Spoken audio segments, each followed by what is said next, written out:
Welcome back, guys, to a Tuesday edition of the news with the Cryptoverse DAO. A lot of really interesting stuff. We're going to break it all down for you as per usual. We'll be looking at the Ethereum merge being delayed again. We'll be looking at some utility stuff, some things that are kind of useful. What hardware wallets? What happens if it kind of like breaks apart? Like, what do you do? How do you get your stuff back? Is it possible? We'll find out. A fully electric stablecoin. Imagine that shit. That's kind of crazy. That's kind of wild. We're going to go through it. We're going to break it down. We're going to give you guys that information. The future of blockchain-based identity, the soul of Web3. That's something very interesting that we'll be talking about as well. And Michael Saylor's kind of view on everything that's happening in the market right now. Like, dude, Bitcoin is fucking tanking. And maximalists are holding on, dude. No, one Bitcoin is equal to one Bitcoin. I will make that joke. It's all good. So let's roll right into it by taking a look at, why not? Let's go with Ethereum first. So the core developer team has decided to delay the difficulty bomb, to August, which also means the merge will be delayed again, even though the test was successful. So this is something we covered in the previous news episodes several times.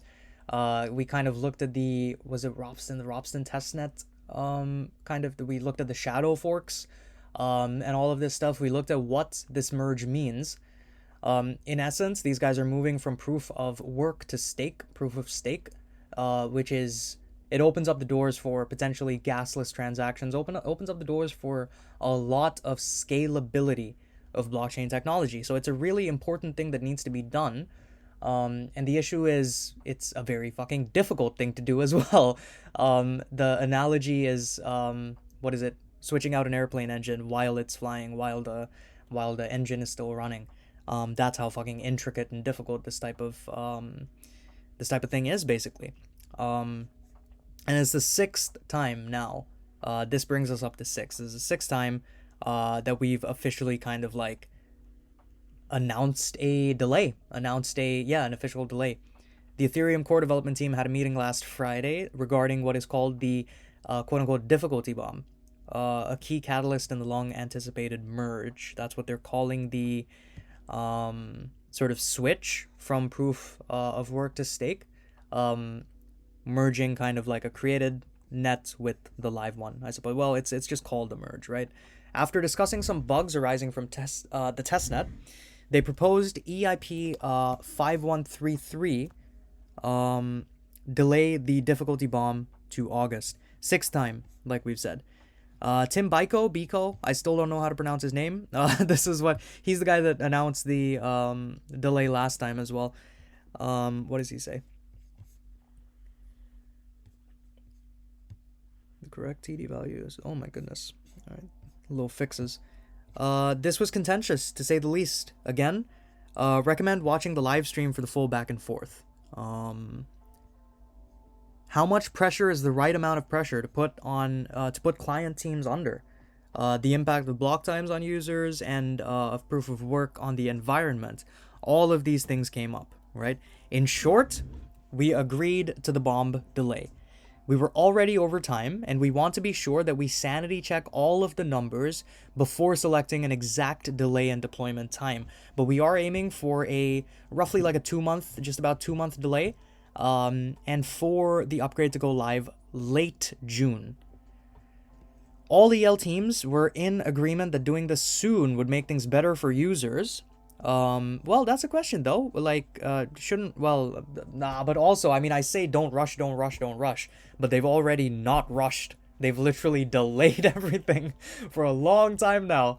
My opinion is still like, take as long as you need, honestly. Take as long as you need, and then take a little bit longer and just double check things.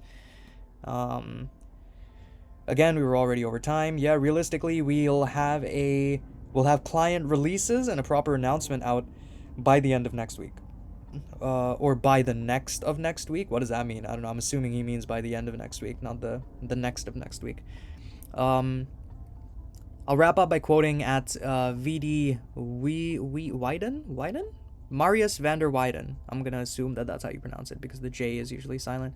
his passionate end of call speech, saying that the bomb delay is a 5-line change for clients and is easy to implement. He feels strongly that this doesn't slow down the team's work on the merge. And this guy over here has also stated the same. And that was it. So this is the breakdown of the call of the meeting that led to the next, sort of delay. After many broken promises about the moment of transition to proof of stake, veteran ETH developer Preston Van Loon also shared during the permissionless conference that the merge looks like it will start in August if everything goes according to plan. The merge is the current Ethereum 1.0 blockchain integration event with the Ethereum 2.0 blockchain. The older one runs on a proof of work mining system, proof of, it depends a lot on miners. And the new one is proof of stake, proof of the money or value that has been staked within the blockchain. Those are both consensus mechanisms. That's what it is. So a blockchain basically won't work. It just won't go. The car won't go unless consensus can be reached. And there's different methods of reaching consensus. Consensus is basically all of the nodes in a blockchain telling you that they all have the same information and they can all verify the same information. And as soon as that consensus is reached, boom, that's when it's live and that's when transactions can occur. So two different means of making that happen, and they're merging one with the other to fully move away from proof of work and into proof of stake, basically. This is the most important milestone in Ethereum's history up to the present time, when this blockchain accepts changes to the consensus algorithm to both solve the problem of scale and minimize the environmental impact of mining activities. So yeah, scalability, that's something we've talked about. It's the cost of gas for transactions. You have to pay to make a transaction go through. And why is that? It's because there is something called congestion. And why is there congestion? It's because it's humans doing this. It's miners. There are literally, you have to wait. Time is like a limited resource, right? Time and effort is a limited resource. So switching to proof of stake, which is a consensus mechanism, like I said, that uses the staked value, what you're doing is effectively getting rid of that dependency on time and effort. And when you get rid of that dependency, boom, you get rid of the gas, basically. So potentially you could have completely gasless transactions. More realistically, just very, very, very, very low, almost negligible sort of gas levels or gas costs, gas fees. The environmental impact, I mean, I believe that like the dollars and this, that, and the other, I mean, the human life cost is way more detrimental than the kind of minimal environmental impact of mining activities. But I'm not the most qualified to talk on that, so I'm just going to leave that. The difficulty bomb is a mechanism that increases the difficulty of mining ETH over time. Once this bomb is deactivated, it'll make the Ethereum network extremely difficult to mine, forcing miners to switch to the proof of stake transaction validation mechanism. Effectively, this is what's running right now. This is what we want to be using. We're going to merge the two and then get everybody from one to the other. How do we get everyone from one to the other? We make it impossible. The difficulty bomb. We basically make it impossible for miners to do what they're doing. Increases the difficulty of mining ETH over time. Once it's activated, there you go. Proof of work becomes almost impossible, and miners are forced to switch. It's a source code that was included in Ethereum's code in 2015 as a measure to force validators to move towards the merge. The rollout of the merge testnet on Ropsten early last week, that's something that we looked at too, was a success, so that's good. That's quite good. On the other hand, if it's done at the wrong time, it could possibly stop Ethereum before the merge completes, which will literally fuck everything. That's not a good outcome. The current market continues to set a record low of 2022, but that's fine. I'm a maximalist, whatever, I don't care. Leaving the top two coins untenable as well. In particular, the world's second largest cryptocurrency, Ethereum, has spent 10 consecutive weeks closing red candles, down to $1,304, having lost 63% of its value. I was talking to one of our team members today, and literally he was mentioning, like, bro, Ethereum dropped by like $1,000, like, it's mental because everyone right now is looking at their cryptocurrencies and just crying a little bit on the inside, except me because I'm a maximalist, so you know, big brain. Ethereum has been entangled in many controversies in recent time. The FUD related to Steth being depegged. What's this? After Ethereum successfully deployed the merge onto Robson testnet, this community has had many exciting moves and activities. However, for ST-ETH, which is a staking token for ETH 2.0, it seems that they don't have enough confidence in the potential because it keeps depegging. Okay, I mean, we're in a literal friggin' bear market, mate. What do you expect is going to happen? That's quite interesting. Okay, cool. Take a look at ST-ETH as well for, you know, the ETH staking protocol for when the merge happens. Very interesting. So the FUD that kind of came about as a result of the depegging of this, and the lending platform Celsius, yeah, at the verge of default. I saw that Celsius stopped, what's the word?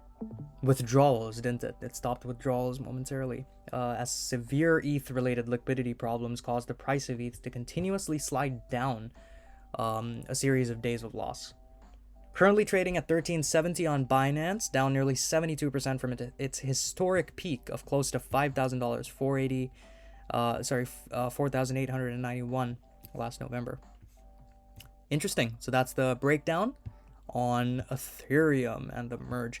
Now, you know what? With that, with a little bit of negativity, let's go for a little bit of potentially blind optimism. Potentially, I mean, you decide at the end of this. What's Microstrategy saying about this? What's Saylor saying about this? He's saying nothing issue, not a goddamn issue at all. Microstrategy CEO plans to hodl Bitcoin strong through adversity. He's anything but panicky, right? As Bitcoin price weakness adds to Microstrategy's share price pressure. BTC mega hodler Microstrategy can ride out further BTC price decline. So it makes sense that he can afford to not worry about this, basically, is the crux of this article. Even if it falls down to just $3,500. I know that someone here, I think it was Don, made a prediction that it was going to go to like 11,000 before bouncing back up. You know, we'll see. We'll have to, I mean, what I do know is that it's going to go back up. So yeah, we'll see what happens. In a tweet on June 14th, Michael Saylor sought to allay fears that his firm's BTC exposure may be about to cost it dearly. With the largest corporate Bitcoin treasury, MicroStrategy has felt the pain of this year's BTC price declines, at least on paper. According to monitoring resource Bitcoin Treasuries, the firm's 129,218 Bitcoin stack is currently being held at a net loss of about $1.6 billion. Damn, okay, cool. That's a big L. Around 2/3 of its total market cap. This week, rumors over a potential default on a $205 million used to purchase those reserves intensified. Specifically, BTC against the US dollar dropping below 21,000 would trigger a margin call, which could potentially lose MicroStrategy its position if it doesn't basically pump capital into the system. In the event BTC USD falls to lows around 20,800, yeah, it did. Okay, during the event, it did fall down to like 20,800, but the company didn't flinch. Saylor appears as bullish as ever on Bitcoin. When MicroStrategy adopted a Bitcoin strategy, it anticipated volatility, and it structured its balance sheet so it could continue to hodl through adversity. I love it. Okay, amazing, cool. Saylor linked to a previous tweet from just after May's drop to 23,800, which at the time was a 10-month low. In it, he outlined contingency plans, noting that even if all the available BTC were to be posted as collateral for the loan, implying a BTC price of under 3,600, which was the March 2020 bottom, the pool of available cash would not end there. That's all FUD. That's what he said to mainstream media. He said that's all FUD in a subsequent interview about the issue. We started with $5 billion of unpledged collateral. We borrowed $200 million against it. So that's a loan-to-value ratio of 4%. If Bitcoin fell 95% from that number, then we'd have to post additional collateral. He additionally called the margin call question a nothing issue. Nonetheless, not every market participant is so optimistic, of course. A look at MicroStrategy's share price this week shows the pitfalls of Bitcoin exposure from the perspective of legacy markets. MSTR now trading down 26.5% in a month and 73.4% year to date. This is TradingView data.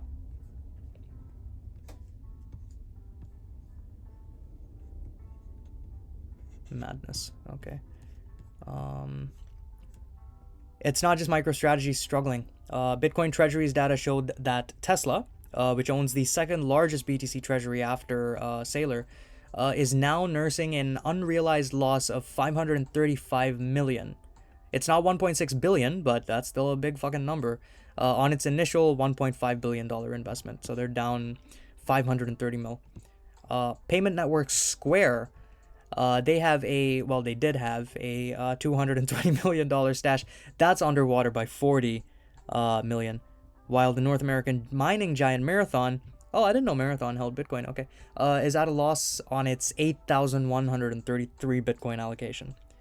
Musk, known for his crypto sound bites, has yet to break silence on his view of the market. Sweet.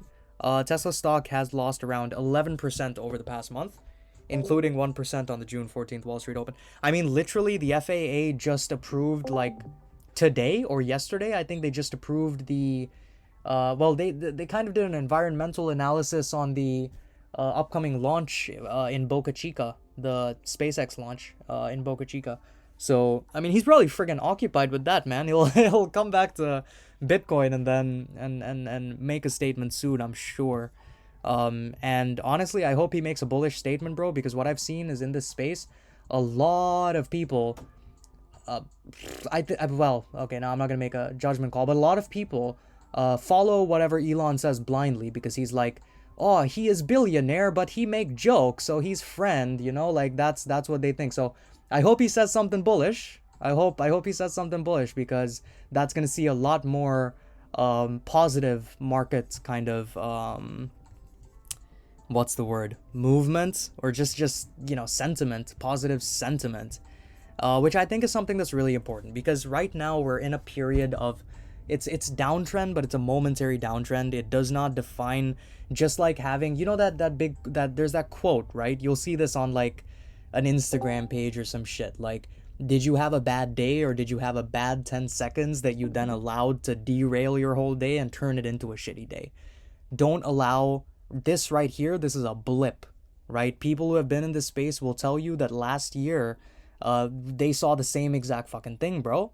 I think someone told me, like, I think it was it I don't even know. I'm fresh to this space, but I've been told that it was like conditions looked like this time last year, and then it passed and everyone was rich for a little while. It's the same thing. Don't get tunnel vision. Don't be the horse with the blinders. Don't look at what it is today and allow that to derail your entire fucking whatever you're trying to do, your mindset, your drive, your ambition, whatever. Don't let it go away because of a momentary sort of thing. That's not the way to do it. Be like Michael Saylor. Don't be a Jeanette Yellen in this world. We don't need that. We don't need more of those. But yeah, MicroStrategy. Let's move on from that. And let's talk about something cool, man. Let's talk about how scientists, this might be interesting for whoever's in the room. We're going to do a AMA tomorrow if you're catching this on YouTube as well, we'll put a link in the description below to join the event directly. Click it at like 6 p.m. UK time, and whatever that translates to in America. Just click that, hop in. This company is literally kind of like revolutionizing stablecoins. So come check that out. Let's move on with the article. Just a quick plug. Scientists claim to have designed a fully decentralized stablecoin pegged to what? Electricity, bro. It's insane. The E-Stablecoin would require several scientific advancements that are already in the works and would allegedly make it possible to transmit electricity almost for free. That's fucking dope. That is so dope. Oh my god. Researchers at the federally funded Lawrence Livermore National Laboratory in California have combined statistical mechanics and information theory to design a class of stablecoin dubbed the electricity stablecoin, or the E-Stablecoin. The E-Stable? They need to come up with something a bit more catchy. E-stable. If you have any suggestions, pop them in chat. That would transmit energy as a form of information. Oh my god, this is literally making my... Bruh, this is amazing. This is making my brain happy, bro.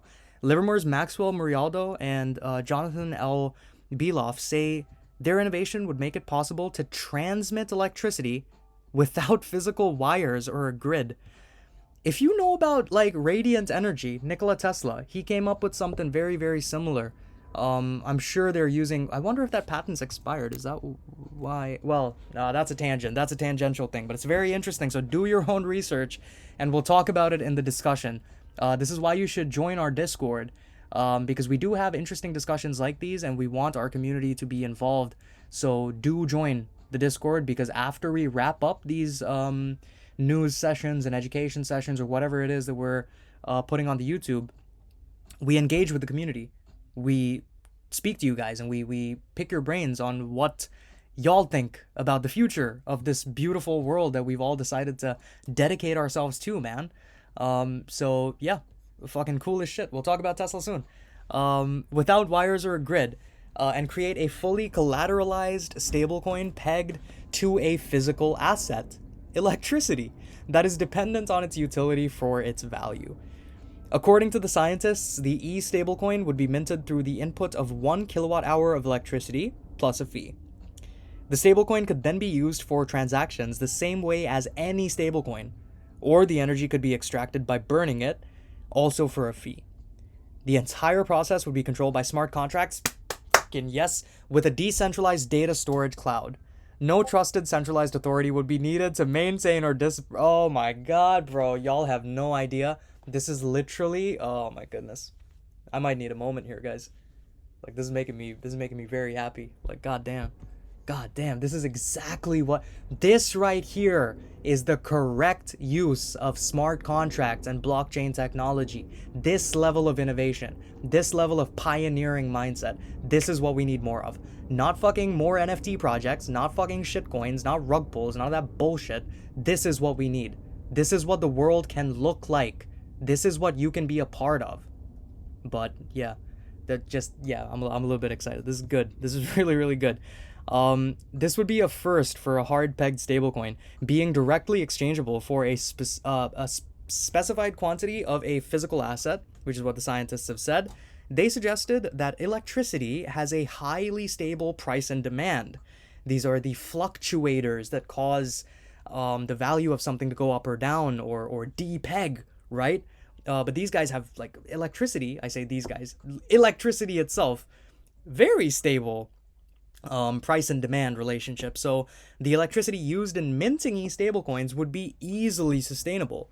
And believe you me, if this means money, it will happen. You will see governments bend over backwards, double speed to make this happen. Finally, all of a sudden, we're going to see, oh, we're moving away from oil because it's not good and it's bad for the environment. We love the environment, we love the people, and we love our planet. So we're going to invest in this. That's what we're going to see. I mean, it's bullshit, but it's good bullshit. It's bullshit in the right direction.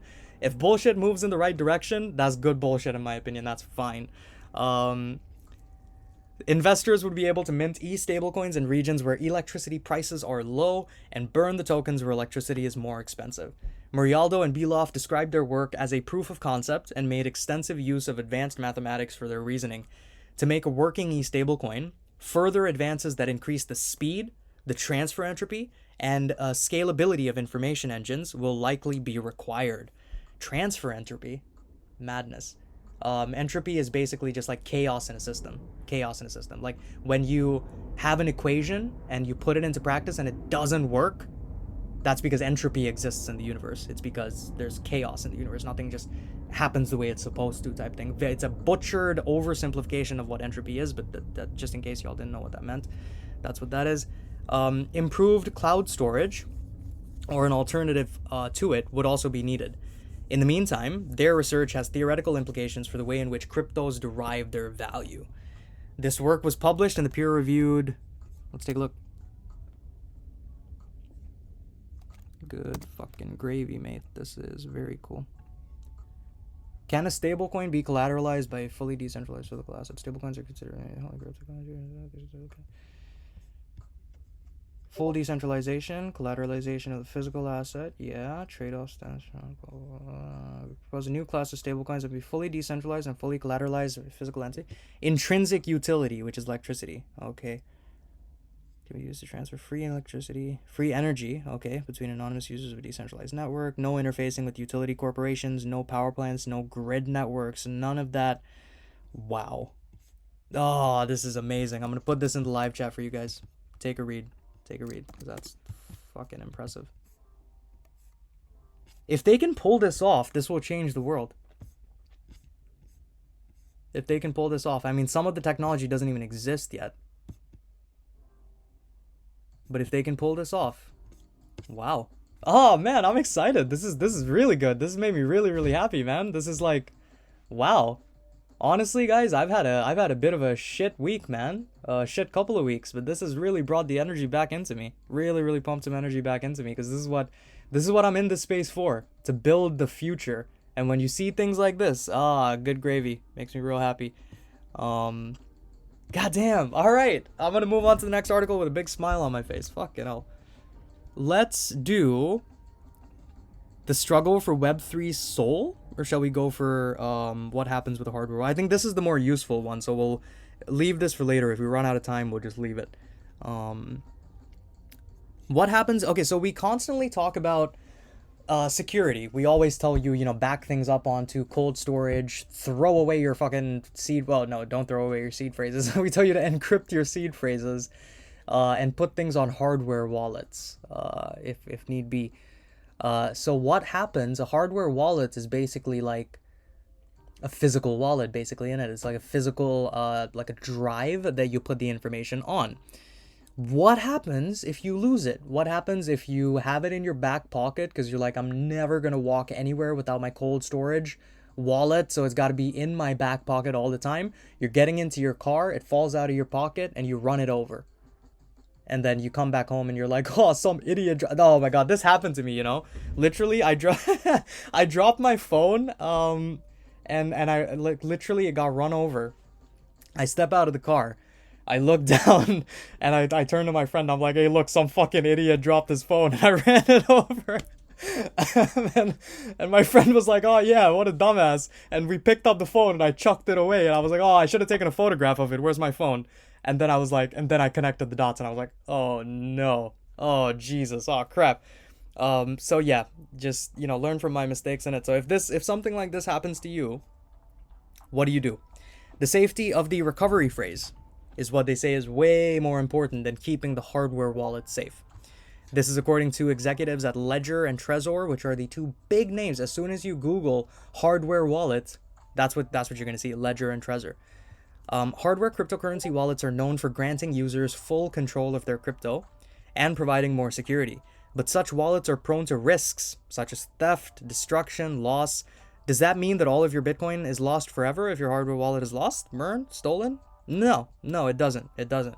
There are actually a number of options to restore cryptocurrency for someone who has lost access to their hardware wallet.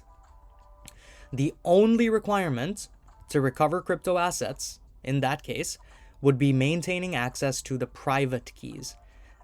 This is getting into the actual cryptography aspect of a cryptocurrency. So that's good, because that's something we're going to cover in the education segments in a lot more detail. So stay tuned for that.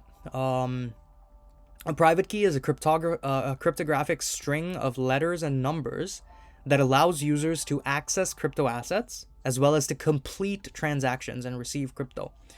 Most wallets usually provide a private key in the form in a mnemonic form of a recovery phrase, which contains a human readable backup, right? Allowing users to recover private keys. The mnemonic form is typically enabled through what is called BIP39. It's a standard for generating seed phrases. Take the keys, turn it into words, give it to the human. Human writes it down, and then the next time human wants to access wallet, human types in words turn back into keys, and the wallet accepts it and opens. Also referred to as a seed phrase. A BIP39 recovery phrase is basically a password consisting of 12 or 24 random words that are used to recover a cryptocurrency wallet. Crypto wallet platforms typically generate a seed phrase at the very beginning of setting up a wallet, instructing people to write it down on paper. Not your keys, not your coins. This is something we've covered before as well. It's in our education segment. I did see that. The education, what's it called? Section, not segment, in the Discord. According to executives at major hardware crypto wallet firms Ledger and Trezor, the safety of the recovery phrase is way more important than keeping hardware wallets safe. Keeping a private key safe is a guiding principle for the crypto community, embodied in the phrase, not your keys, not your coins. The principle means that users are not really in control of their coins if they don't own their private keys. Both Ledger and Trezor wallets allow users to recover access to their wallets through a seed phrase by simply using another hardware wallet. A user could recover their wallets and funds on any of the other new Ledger wallets. Alternatively, they could also recover on a Trezor SafePal or another hardware wallet device, which is what the Ledger CTO, Charles Guillemet, told Cointelegraph. I don't know if that's the right way. Sorry if that's you. Users can also turn to software wallets to access their funds in case the hardware wallet was lost, stolen, or destroyed. If you lost your Trezor, but you still have your recovery seed, you can recover your funds through many hardware wallets and software wallets in the market. That's really interesting. So we like, people will tell you, back it up on a hardware thing, do this, do that. At the end of the day, mate, not your keys, not your coins. So the key takeaway from this for me is forget everything and just encrypt the fuck out of your seed phrases. When I say high security, I mean be paranoid. Be super paranoid with your seed phrases, right? Not the best way to move through life in general. Well, maybe, I don't know. But like with your seed phrases, absolutely be stupid paranoid. Do everything you possibly can. Write it down in paper and write it down on paper in a cipher that only you know about or something like that. Just be super careful about your keys. Loss of a recovery phrase is very common. It shouldn't be, but it is. A wallet user could accidentally throw it out or just not understand the importance of it at the very beginning of setting up the wallet. Maybe they just go, oh, cool, words, and then they hit next, and then they never wrote it down. You're just like, oh, fuck, what do I do now? Users could also choose the wrong place to keep their recovery phrase. Yeah, online, don't do that, bro. Never digitize your seed phrases. Like, hacks happen literally right now. I mean, I'm pretty sure everyone here, there was like a Joe Rogan episode with like that one dude who was the CIA guy, and he was talking about the iPhone vulnerabilities, the vulnerabilities in phones, wherein there's like technology that either is being worked on or was worked on at some point that would allow complete remote administrator access to a device with just a phone number. Just a phone number, complete admin access. They can go in, update your phone, put in a info packet or something, like a package of information or data that will turn it into a bugging device or something. I mean, I don't know. I don't think people are, like, humans themselves are, no, whatever, that's tangential, forget about it. But the point is, right, it's not safe. It's not safe to digitize anything nowadays. It's really, really not. Because it's a platform, and unless you understand the ins and outs and the boundaries of that platform completely, which is impossible to do for a single person, for a single human being, don't digitize your seed phrases. It's not smart. Just don't run the risk in it. Crypto wallet users, yeah, they should. It is paramount for users to secure the recovery phrase. It should be stored in a safe place, not digitized. Don't put your words in an email or a text file. Don't take photos. Don't take a screenshot and save it to iCloud. Don't put it in your notes if your notes are synced to iCloud. Don't do that stuff. Don't do that stuff. As such, most crypto wallets recommend their users simply write the seed phrase down on a piece of paper, store it in a safe place, right? You could go a step further too. Fireproof storage capsules, steel plates to engrave the recovery phrase. I don't know about all that shit. That sounds a bit extra, but I mean, if that's you, bro, go for it. If you want to be all Bruce Wayne about it and put it on a fucking obsidian slab and You like create a basement and you had to go down and press a button and scan your retinas, and then it goes beep boop boop. Okay, identity confirmed, and it opens the door and it like drops down and there's a bunch of lasers and you had to turn them down and fucking put your thumbprints in it. Even that is not too much security, honestly, because if your wallets disappear, you're gonna be like, God damn, I should have put that extra laser in, man. I should have put like some fucking claymores on the walk into the building. Man, why didn't I do that? So yeah, go the extra mile. If anyone has an opportunity to recover your Bitcoin, it means they have access to your Bitcoin, and you need to trust that these actors will always treat you with goodwill. And we are getting rid of the need for trust. Literally, this is the point of blockchain technology: trustless everything. No dependency on trust.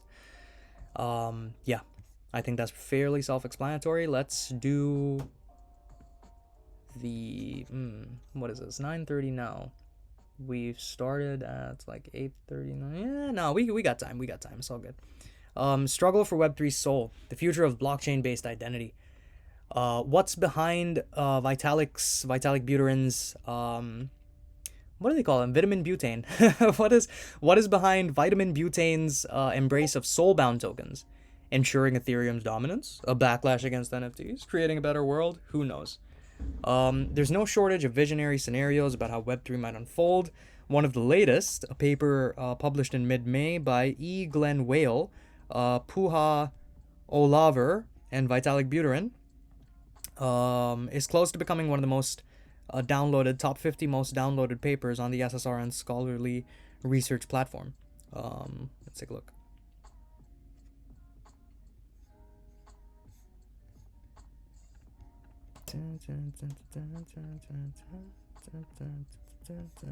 Nice music in the background.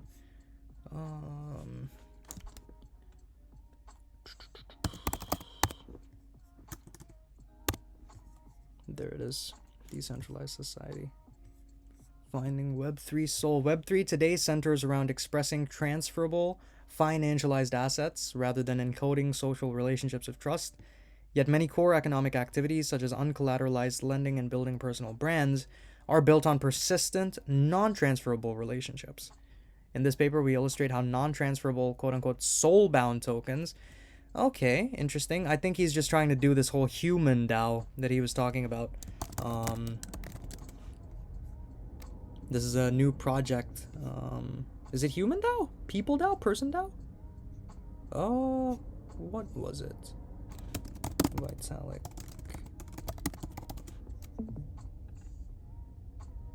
Yeah, I think it's human DAO. No, that's not the one. Okay, well, Vitalik is working on a similar sort of project. Representing the commitments, credentials, and affiliations of souls that can encode the trust of networks in the real economy to establish provenance, reputation. More importantly, SBTs enable. Okay, interesting. A richer, pluralistic ecosystem called decentralized society, a co-determined sociality, where quote-unquote souls and communities come together. Very interesting. All right. The attention has much to do with the participation of Buterin, obviously, Ethereum kind of blockchain's wonderkind, the legendary co-founder of the Ethereum network. But it could also be a function of the paper's ambition and scope, which includes asking questions like, what sort of society do we really want to live in? One that's finance-based or one that's trust-based? The authors illustrate how non-transferable soul-bound tokens, SBTs, like we just said, representing the commitments, credentials, and affiliations of souls, can encode the trust networks. Imagine a world where most participants have souls that store SBT corresponding to a series of affiliations, memberships, and credentials. For example, a person might have a soul that stores SBTs representing educational credentials, employment history, or hashes of their writings or works of art. It's putting humans on a blockchain, basically, which, interesting.